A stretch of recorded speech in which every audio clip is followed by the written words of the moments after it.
Man, do I look Italian right now. Hello, everyone, and welcome back to this episode of Just Another Year Chicago. My name is Nick Rohde. Thank you, as always, for tuning in. We're in the new studio. Thank you for the patience. I'm sorry I wasn't here for draft day one as I was setting up this entire thing. Really appreciate all the help that I got along the way. I am back, though. We are here to review draft days 1 and 2. Ryan Poles has done trade backs and traded up in this draft so far, and we're only entering day 3. I am very happy with the results that we've had so far, and I'm going to break it all down for you. But before I begin, please make sure to put your thoughts in the comment section below about what you think Ryan Poles, Ian Cunningham, and company have done so far. Like this video if you enjoy it. And if you haven't already and want to enter our draft day giveaway, please hit the subscribe button. We're giving away 2 NFL Chicago Bear Edition draft day hats for 2023, along with now knowing that Darnell Wright is the first round pick, we're giving away one of his jerseys as well. So let's get into the results of days 1 and 2 so far and a little bit about each player. I'll be doing a more in-depth analysis about the entire draft once it's completed over the next week, so stay tuned for that. I'll be doing each individual player, so lots of information, and I'll be able to get really down to the nitty-gritty for you guys.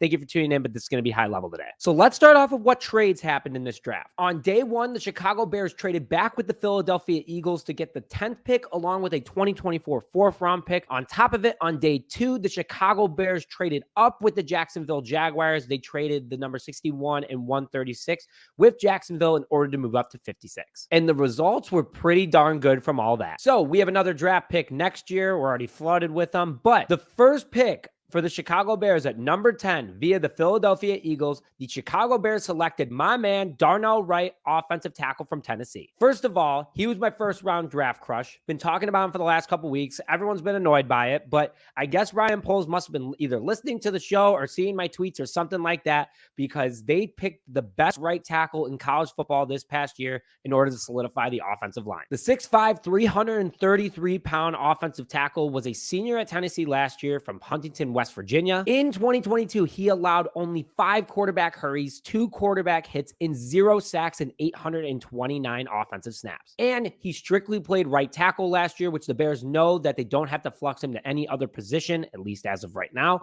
But they got the true right tackle they need in order to solidify the line. According to NFLDraftBuzz.com, he had an 86.6 overall grade, a 40 time of 5.01, arm length 33 1/4 inches, hand size 9 inches, pass blocking 84 out of 100, run blocking 72 out of 100. The big man can move, great mobility, great pass instincts, and I know his run blocking grade is not the highest, but at the same time, he is a right tackle. We have great backfield with our quarterback and running back, and that is something that the Bears can work with him easily. His pass blocking is something we needed immediately, as Justin Fields was sacked the most in the NFL last year, and he didn't even play a full season. Picking up that pass blocking is absolutely key for the Chicago Bears. Very happy that Ryan Poles went out and got Darnell Wright. I think he's a great pick because also out of 507 passing offensive plays for Tennessee last year, again, 0 sacks. That is huge. His huge frame also fills in the entire side of the right side. And Will Anderson Jr., the number 2 overall pick by the Houston Texans and arguably the best defensive player in college football over the last couple of seasons, said that the hardest guy he went against was Darnell Wright. Didn't allow a sack. Pretty darn good. The Bears' second pick came in round 2 at number 53 via the Baltimore Ravens in the Roquan Smith trade, and they went and got Gervon Dexter, senior defensive lineman from Florida. A lot of people went, who? But I didn't even talk about this guy, and I did a little bit of research on him last night before this episode, and I gotta say, I'm starting to like him a lot more. The 6'6", 310-pound sophomore, yes, sophomore, is coming out of Florida as an absolute beast and havoc in order in the pass defense game. In 2022, he had 2 sacks, but he had 55 total tackles off the edge, 22 being solo, 4 tackles for loss, 1 interception, and 1 pass deflection. With a big frame like that, you're able to make interception and pass deflections off those shorter routes. According to NFLDraftBuzz.com, he was a 4th-round projected pick. So that's why a lot of people were freaking out at first. But if you look at his stats overall, which I just went through, but his overall physical grade, he is an absolute freak of nature. An 83.1 grade, according to NFLDraftBuzz.com, with a 4.88 40 time. Tackling 58 out of 100. pass rush 65 out of 100, run defense 75 out of 100. The grades don't talk to how good this guy actually is. He was a 5-star recruit in the top defensive lineman in his recruitment class out of high school to Florida, and honestly, I see why. The Florida defense was a little bit interesting because when he did make plays, he was all over the field, but a lot of times I felt like they did not utilize him to his full potential because his flashes were just absolutely dominant on the field. And I don't know, I don't really watch Florida, to be honest, and looking at the highlight clips, his highlight clips are incredible, but I think that he could have done a lot better if they would have had him working more on the field in the defensive scheme that he likes, which he fits Alan Williams' defense. He moves insanely well for a big guy, very well balanced at that 6'6" frame, along with big, thick dude. You get him in that Hallis Hall weight room, he's going to be breaking weights. Reason why I say that is because he is insanely strong, because he squats 655 pounds, along with consistently benches 425 pounds. A lot of edges went off the board early, and they were slim edge rushers, but this guy was definitely the overall biggest. Powerful hands that throw off offensive linemen that try to hold him back.